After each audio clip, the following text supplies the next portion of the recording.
안녕하세요. 오늘도 사연살롱을 찾아주셔서 감사합니다. 저는 30대 초반의 평범한 전업주부입니다. 아들만 둘인 집에 둘째 며느리고 아직 자식은 없고 결혼한 지 3년 됐어요. 아이는 안 갖는 게 아니라 못 갖는 거예요. 스트레스가 너무 심했거든요. 왜 그럴 수밖에 없었는지 천천히 풀어볼게요.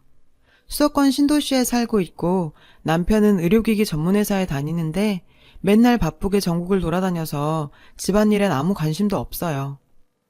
그래도 대단한 효자라서 자기 어머니라면 항상 아주 끔찍히 여기고 챙겨요. 반면에 저는 항상 뒷전이고요. 결혼하기 전엔 그렇게 잘 챙겨주더니 역시 남자들은 결혼하면 다 변하나 봐요.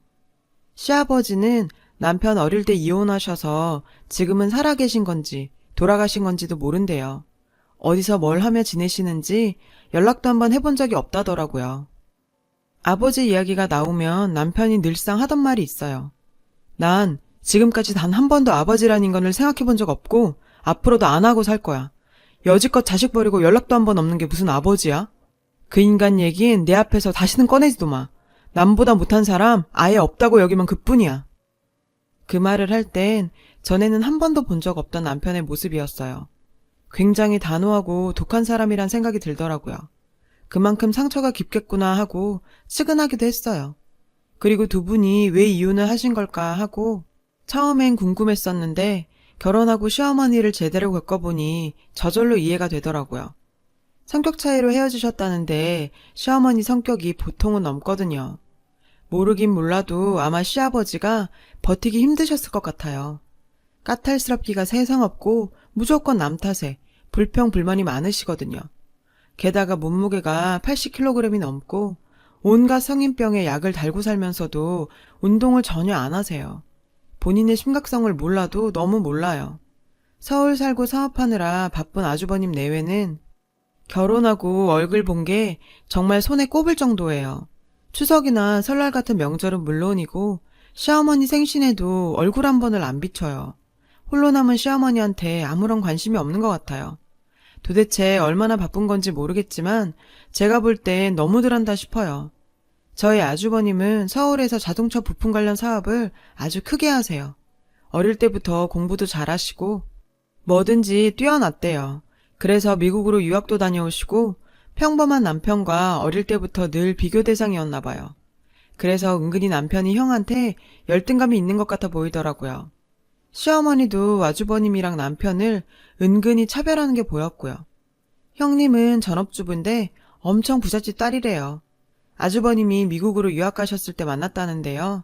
결혼 전까진 계속 미국에서 지내서 그런지 그냥 미국인 같아요. 사고방식이나 문화가 달라서 저도 참 매번 적응이 안 되더라고요. 그런 형님이 입버릇처럼 하는 말이 있어요. 가끔씩 카톡이나 전화 정도는 주고받았거든요. 한국은 정말 나랑 안 맞아. 뭐가 이리 복잡하고 심각해? 난 그냥 내 방식대로 살래. 이런 식으로 맏며느리인데도 아무런 책임감 없이 정말 자기 편한 대로만 살아요. 그래도 보통 최소한의 맏며느리의 역할이나 도리가 있는 거잖아요. 그런데 저희 형님은 아예 그런 개념 자체가 없어요. 아무리 미국에서 나고 자랐어도 그렇지 결혼한 지가 몇 년째인데 너무하더라고요. 시어머님은 서운해하면서도 아주버님이랑 형님한테 오라소리를 한 번 안 해요. 저랑 남편을 대할 때랑은 180도 다르게 대하면서 눈치를 엄청 보고요. 어느 날은 제가 참다 물어봤어요. 어머님, 아주버님이랑 형님은 적어도 명절에는 오셔야 하는 거 아니에요? 어머님도 보고 싶으시잖아요. 그런데 왜 내려오라고 안 하세요? 예, 큰애네가 얼마나 사업을 크게 하고 전 세계를 돌아다니는데 명절이라고 다 챙겨서 와? 걔네가 너네 같은 줄 알아? 큰애네는 너네랑은 근본부터 다르고 스케일 자체가 달라. 너처럼 집에서 먹고만 노는 줄 아냐고. 큰애가 밖에서 큰 사업을 하니까 안에서 내조하는 것도 큰일이야. 하긴 니까짓 게 뭘 알겠어. 그런 식으로 오히려 저를 비난했어요. 제가 볼 땐 형님이 내조를 하긴커녕 문제만 일으키고 다녀서 아주버님이 뒤치다꺼리를 하고 다니는 것 같았거든요. 어디 가서 무례하게 갑질을 한다거나 부부싸움이 잦고 그럴 때마다 미국 친정으로 가버리면 아주버님이 데려오는 것 같더라고요. 형님은 직업이 있는 것도 아닌데 맨날 놀러만 다녀요. 인스타그램에 올린 사진을 보면 저랑은 완전 딴 세상 사람이에요. 전 세계 안 다니는 곳이 없고 비싼 명품만 입고 들고요. 인스타에서도 유명하더라고요. 결혼한 지 5년째인데 아직 애가 없어요. 형님이 몸매 망가진다고 출산할 생각이 없대요. 그냥 평생 딩크족으로 살고 싶다더라고요. 평소에 매일 여유롭게 골프나 치러 다니고 쇼핑도 얼마나 자주 하는지 몰라요. 아주버님이 사업을 크게 해서 받쳐주니 사치를 심하게 부리긴 해요. 아마 모르긴 몰라도 형님이 한 달에 1,000단위는 넘게 소비하는 것 같아요. 자기 돈 자기가 쓰는 거라지만 평범한 저희에 비하면 완전 딴 세상 얘기 같고 상대적 박탈감이 느껴지긴 합니다. 이런 상황이다 보니 시어머니와 가까이 사는 제가 맏며느리 역할을 다할 수밖에 없어요. 저희 시댁은 맏며느리라고 할 것도 없이 그냥 며느리가 저 하나라고 보면 될 것 같아요. 형님은 정말 없는 이만 못하거든요. 이런 상황이면 시어머니가 형님을 가르쳐야 맞는 것 같은데 오히려 형님 눈치만 보시면서 아무 말씀도 안 하세요. 형님 친정도 미국에서 부자고 때마다 통 크게 돈을 보내니까 얼마나 예뻐하시는지 몰라요. 저라도 그럴 것 같을 때도 있고요. 옆에서 매번 일 다 하고 챙기는 저는 안중에도 없고 무시하고요. 돈만 보내고 얼굴 한번 안 보여주는 형님한테는 아유 우리 예쁜 큰아가 내가 무슨 복을 타고 나서 이런 복덩이가 우리 집에 들어왔을꼬 이렇게 말하고 늘 옆에서 몸종처럼 수발 들고 맏며느리 역할까지 다 하는 저한테는 아휴 저 화상 어쩌다 저런 게 내 며느리로 들어온 거야. 미련하고 게을러서 아무짝에도 쓸모없는 것 같으니라고.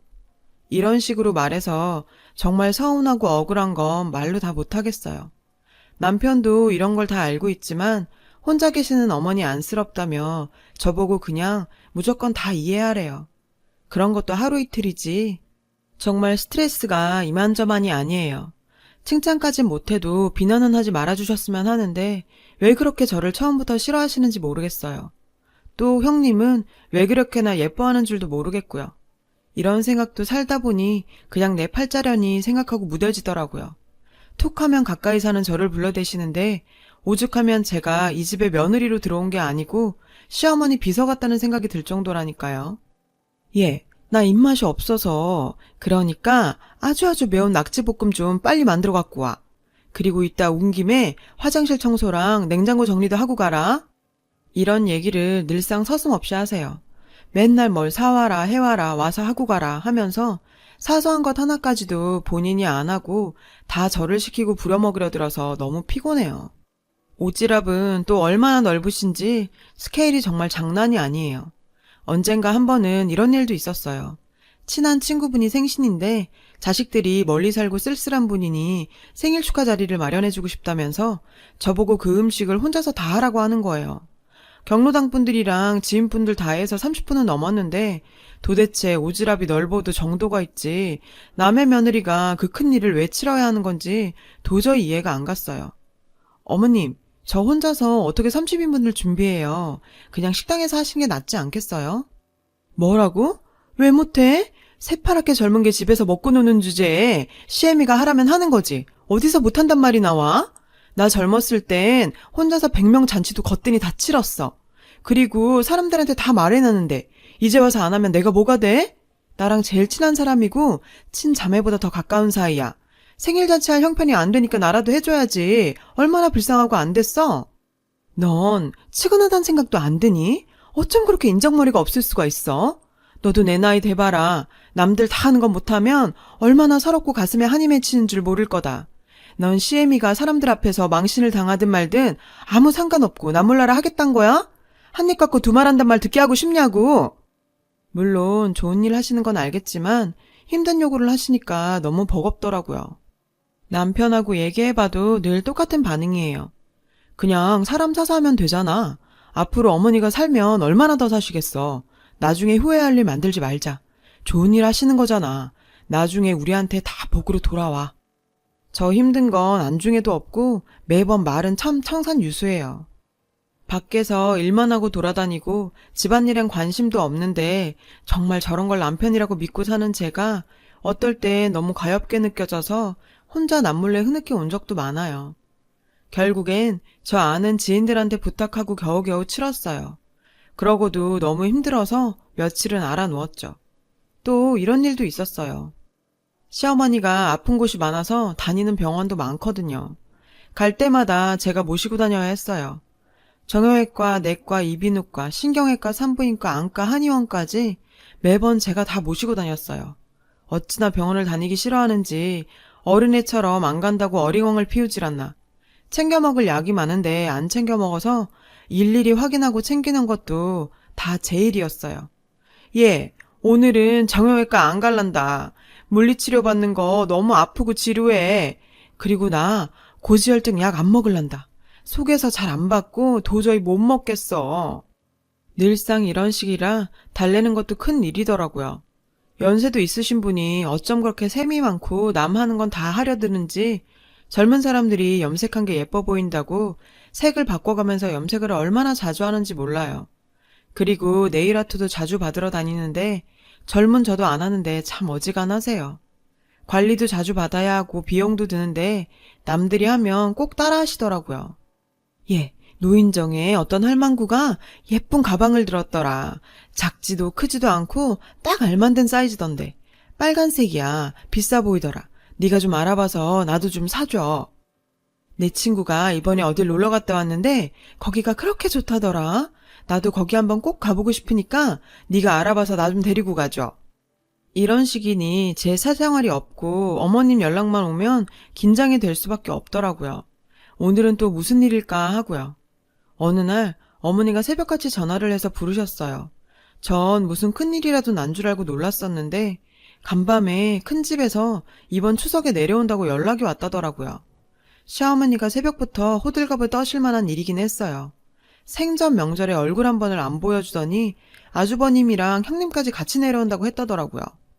오랜만에 큰애네 오니까 음식점만 넉넉하게 하고 우리 큰애기 좋아하는 미국 음식도 많이 만들어라. 웬일로 무슨 바람이 불어서 추석에 내려온다는 건지 궁금해졌어요. 남편이랑 얘기를 나눠봤는데 자기도 모른다고 하더라고요. 형이랑 연락 안 한 지 꽤 됐다면서요.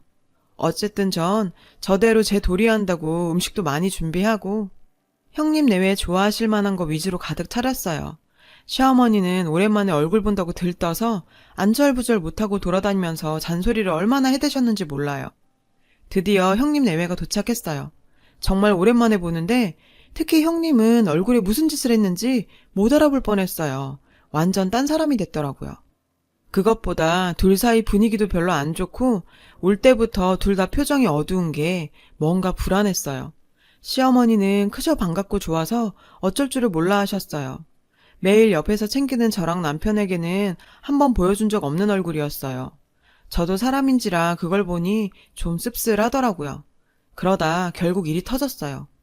제가 그렇게도 열심히 준비한 음식들을 하나도 입에 안 대면서 굳은 표정으로 아주버님이 말을 꺼냈어요. 갑자기 사업이 크게 어려워졌어요. 요새 사업하는 사람들 다 어렵지만 저도 이런 적은 처음일 정도로 힘들어요. 그래서 말인데 이 집 담보로 대출 좀 내주세요. 옆에서 듣자 하니 좀 놀랍더라고요. 그렇게 사업을 크게 하고 부자인 큰 집이 시어머니 유일한 재산인 이 집을 담보로 대출을 내달라고 왔다니 놀랄 수밖에요. 시어머니 집 잡고 대출 받아봤자 얼마 나올 것 같지도 않은데 형님네 수준에선 그저 푼돈 수준일 그런 돈을 빌리러 왔다는 건가?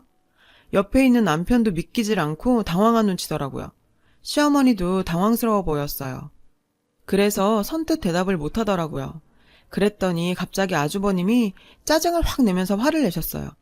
제가 그동안 보내드린 돈이 얼마예요? 그거 다 하면 이런 집 정도의 사고도 남아요. 돈 줄 땐 따박따박 다 받아놓고 힘들 땐 나 몰라라 할 거예요? 이번엔 형님이 나서더라고요. 우리가 오죽하면 여길 내려와서 이러겠냐고요. 더 이상 길말할 거 없고 빨리 대출 받아주세요. 시어머니가 아직 대답을 못하고 있는 걸 보고 아주버님이 더 큰 소리로 발악을 했어요. 다음 주까지 무조건 대출 받아놓으세요. 그 말까지 듣고 나서 제가 남편 얼굴을 보니 남편도 화가 많이 난 것 같았지만 아무 말도 안 하더라고요. 저도 가만히 있으려 했는데 형님 말에 저도 이성을 잃었어요. 저기요 할머니, 나 바쁜 사람이야. 빨리 대출 받는다고 대답해. 난 이런 거 딱 질색이야. 정말 기가 막히더라고요. 아무리 미국에서 왔어도 그렇지 어쩜 저렇게 싸가지가 없고 무례할 수가 있을까요? 시어머니가 지를 얼마나 끔찍히 생각하는데 배은망덕한 것도 유분수지 지네가 사업을 말아먹었든 말든 왜 여기 와서 저 지랄들인 건지. 정말 생각 같아선 둘 다 쌍으로 엎어놓고 막 패버리고 싶더라고요. 그래서 저도 모르게 말이 튀어나왔어요. 아주버님, 형님, 도대체 지금 이게 뭐 하는 거예요? 장남이고 큰며느리면서 평소에 코빼기도 안 비추더니 이게 무슨 행패예요? 하필이면 추석에 꼭 이래야 했나요? 혼자 계시고 연락하신 어머님한테 이게 무슨 패륜이냐고요. 그동안 돈 몇 푼 보냈다고 자식돌이 다 했다고 생각하시나 본데 그건 대단한 오산이죠. 아무리 어려워도 그렇지 어머님 유일한 재산인 이 집을 담보로 대출을 해달라니요. 형님 빨리 어머니께 사과하세요. 아무리 미국에서 왔어도 시어머님한테 그런 식으로 말하는 사람이 어딨어요? 제 말을 듣고 남편은 놀라고 형님 내외는 당황했어요. 지금까진 한 번도 본 적 없는 제 모습이었을 테니까요. 그런데 곧바로 제 눈에서 번쩍 빛이 났어요. 어머니께서 절 때리신 거예요. 너무 갑작스러운 상황이라 모두가 놀랐죠. 니년이 뭔데 내 아들 며느리한테 훈계질이야? 니깎게 뭔데 나서길? 그간 오냐오냐 좋게 봐줬더니 눈에 뵈는 게 없어? 정말 황당하고 어이가 없어서 아무 말도 안 나왔어요. 남편도 이번엔 다르더라고요. 그냥 아무 말도 안 하고 제 손 잡고 나왔어요. 말 한마디 않고 나왔지만 그게 더 무섭고 단호했어요. 그리곤 다시는 어머님하고 일절 연락을 끊었고 한 번도 뵈러 가지 않았거든요. 저도 좀 놀랬어요. 그 효자 남편이 이렇게까지 할 수 있었나 싶었어요. 그 후에 얘기를 들으니 결국은 시어머니가 대출을 해줬나 보더라고요. 형님은 다니던 헬스클럽 트레이너랑 바람나서 미국으로 날랐고 아주버님은 도박으로 다 탕진했대요.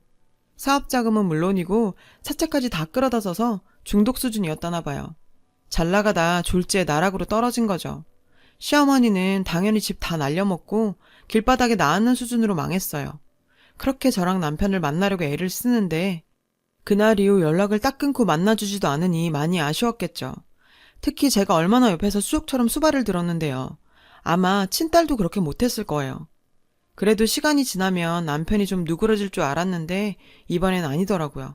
아주 단호하게 어머님하고 손절했어요. 정말 많이 실망했나 보더라고요. 저도 솔직히 시어머니가 안쓰러운 마음이 들 때도 있지만 그렇게 맹목적으로 편애하던 아들한테 된통 당하신 건데 자업자득인 거죠.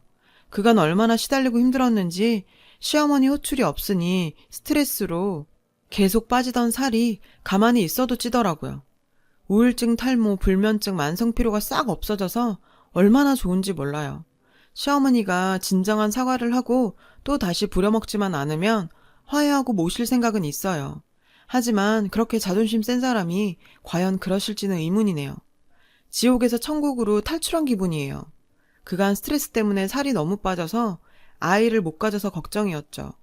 이젠 저도 남편과 아이 낳고 제 인생 살아야겠습니다. 지금껏 성실하게 제 도리 다 하고 살았는데 그렇게 살아도 되겠죠? 여러분, 사연 댓글에 응원과 현명한 조언 부탁드려요. 좋아요와 구독은 저에게 큰 힘이 됩니다. 오늘도 좋은 일 가득하세요.